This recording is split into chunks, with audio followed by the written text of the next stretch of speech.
Peter Grunbein from Current, he joins us every Tuesday. Peter, we'll see you next week. Thanks, guys.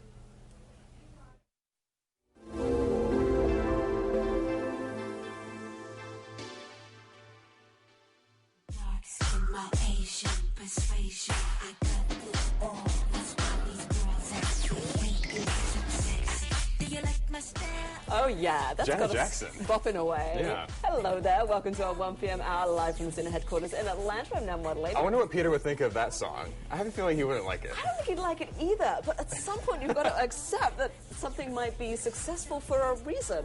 Yeah. Well, just because it's successful doesn't mean he has to like it. It doesn't mean he has Yeah. to like it, it doesn't mean it's good, but it could be. Right? That's very true. And I tend to like things that are popular and not good. You're a huge fan of Madonna. Yeah, and I'm a get huge much fan of more this song popular too. than that. So that Love there, this song. there goes my taste. And I actually like Carrie Underwood. I'm Reggie Aki. Here's a look at what we've been talking about today. A growing number of kids are getting around the age requirements and using social networking sites like Facebook and MySpace. Yeah, earlier we chatted with our blogger bunch about how young is too young for kids to be on these sites, and what, if anything, should they be allowed to reveal about themselves? We've been asking you, at what age should kids be responsible for what they put on social networking sites? And Alex has already written in to say, I would say that kids at the age of 16 should be responsible for what they put on social networking sites. But nowadays, kids are using these sites much earlier than they should. 16, they can just drive over to somebody and tell them what their status is at that point. Speaking of social networks, a Dallas Cowboys cheerleader posted a picture on Facebook of her Halloween costume. The cheerleader, who is white, dressed in blackface as rapper Lil Wayne. Well, the Dallas Cowboys cheerleaders are reportedly looking into the matter. What, if any, are your thoughts on this? Should the cheerleader be punished for her Facebook photo, or was this nothing more than a Halloween costume that was perhaps less than tasteful? Brandon has written in to say, if Robert Downey Jr. can dress up in blackface in Tropic Thunder and make millions of dollars for it, I think a cheerleader can do the same just for a little bit of fun on Halloween. Gosh, isn't that an interesting point? Because it's often about the context. We were talking earlier about how when French Vogue put that model in blackface on its cover, there was an outcry when a TV show put models in blackface, and this was an African-American designer, there was not an outcry.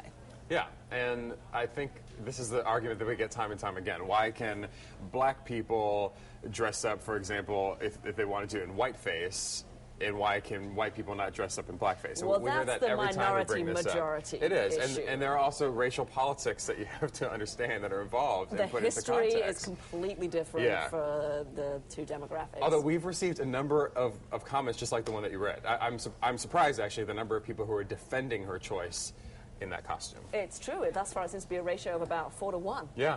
So if you would like to change that ratio or keep it going, you can click on the Sound It Off button located right beneath the video player. You can also find us on our Facebook fan page, CNN.com Live, and reply to the questions on our wall, or start your own discussion there, or you can send us a reply on Twitter at CNN.com Live.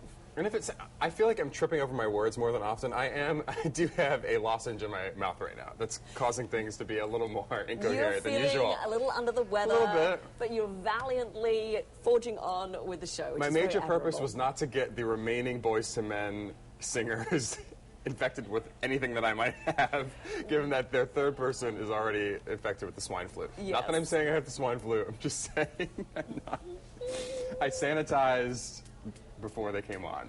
Okay. All right. Before we get you talking about that and other things, here's what else is coming up this hour. If you woke up on the wrong side of the bed this morning and you're a little cranky, just go with it. New research says it might actually be good for you. Stick around for that. Some good old-fashioned lowbrow humor in today's Daily Distraction. What's new, right? Would we expect anything else? Right. Jared Bellini will entertain us at the expense of one guy's most valuable possession. Okay, that sounds worrying. And an alligator makes a break for it after being the subject of an elementary school show and tell. Oh, no. We'll see if he got away. Oh, dear. Let me guess. This takes place in Florida. Surely not. Let's head over to Catherine Calloway. She has the 3 things you need to know right now. Hey, Catherine. You didn't bring an alligator with you No, for this it's just particular you- portion of the show, did you? You guys always go to something really crazy right before you come to me, and then I got to do this. So, you know. You got to do the real news. The alligator's on the loose. Can you imagine? Oh, Yeah, watch your feet in there.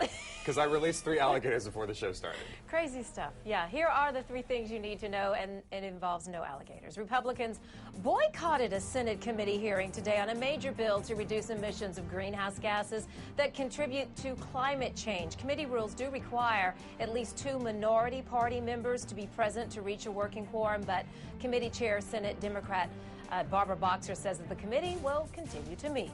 A voluntary ground beef recall underway now. The beef may be contaminated with E. coli bacteria. Officials say two people who ate that product have died and 28 others have become ill. The product was sent to several retailers that include Trader Joe's, BJ's, and Giant food stores. The Phillies still alive in the World Series after an 8-6 win over the Yankees last night. Chase Utley hit 2 home runs. He now has a record-tying 5 for the series. New York hosts Game 6 tomorrow with the Yankees still leading the Fall Classic 3-2. That's what you need to know. I'm Catherine Calloway.